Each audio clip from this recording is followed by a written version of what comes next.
Welcome to your daily news summary for UPSC preparation. We're here to cut through the noise and give you the most important updates from November 12th that you absolutely need to know. So let's dive right in. We've got a major security incident in the heart of the Capitol, a huge Supreme Court decision that has some serious implications, and a look at India's position on the global stage. We'll break it all down for your syllabus. Here's how we're breaking it down today. We'll start with national security, then move to the Supreme Court, take a close look at the electoral process, check in on India's role in the world, and finally, a quick roundup of other key national news. Okay, first up, let's tackle the day's lead story. This is a big one, especially for GS Paper 3 on internal security. A deadly explosion right in Delhi has really put our entire counterterrorism system under the microscope. So let's just lay out the core facts of what happened. What's really telling here is that the case was immediately handed over to the NIA, the National Investigation Agency. That right there signals just how serious this is. And look at the charges, the UAPA. The moment you see the Unlawful Activities Prevention Act invoked, you know investigators are looking at this as a pre-planned act of terror, not just some random crime.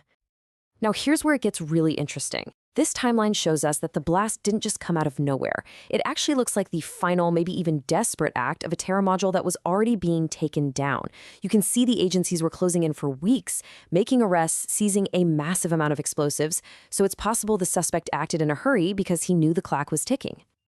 And the government's response? Well, it was swift and it was firm. The Prime Minister was actually on a visit to Bhutan, but he made this statement right away, making it crystal clear that this was a top priority. It's a message designed to project strength and reassure a shaken public. As you'd expect, the political dimension kicked in almost immediately. On one side, you have the Delhi government doing what governments do, focusing on relief, providing immediate support to the victims' families.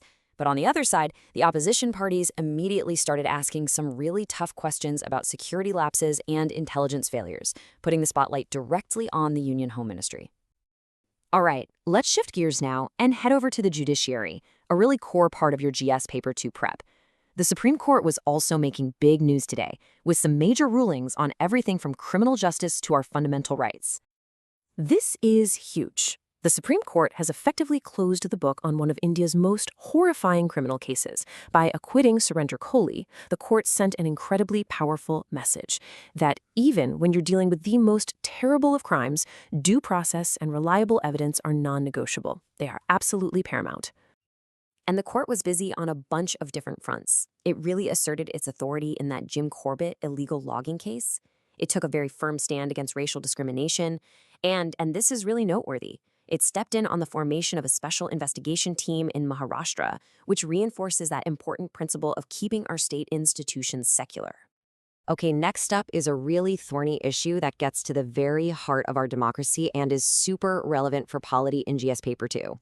There's a massive effort to revise the electoral rolls that has just blown up into a major political and legal showdown. So first things first, what exactly is this Special Intensive Revision, or SIR, that everyone is talking about? Well, on paper, it's a pretty standard procedure. The Election Commission wants to make sure the voter lists are clean and accurate, but it's the sheer scale and the speed of this thing that's got people really worried. Opposition parties have now taken this to the Supreme Court, and their arguments really boil down to a few key points. They're saying, hey, this isn't just a routine update, it feels like a citizenship screening in disguise.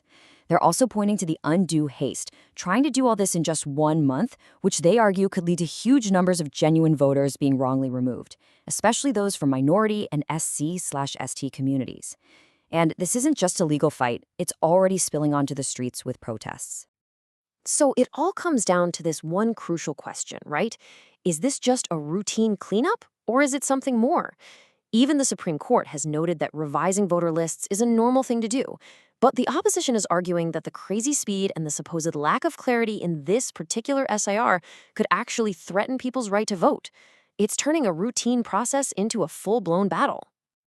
All right, let's zoom out now and look at India's place on the world stage. We're talking international relations and environment.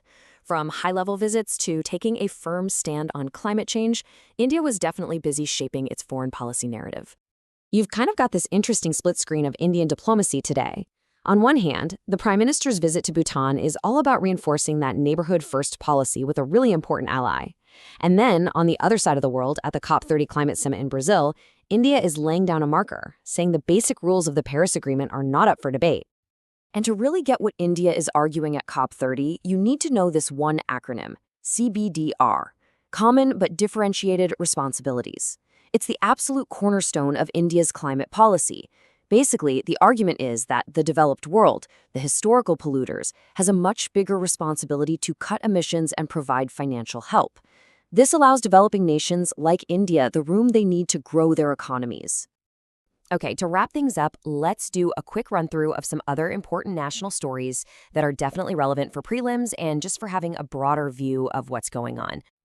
Just look at that number, 428. That single number tells a massive story. An AQI that high plunged Delhi into a public health emergency. It immediately triggered GRAP Stage 3, which means things like a ban on construction and new vehicle restrictions, stuff that really impacts daily life and the economy. And here's a quick look at a few other headlines making waves. In West Bengal, a former minister connected to the school job scam is out of jail after 3 years. By-elections were held peacefully across 7 states, a routine but always important part of our democracy. And over in Maharashtra, the MVA Opposition Alliance is getting organized, forming a committee to tackle the upcoming local body polls together.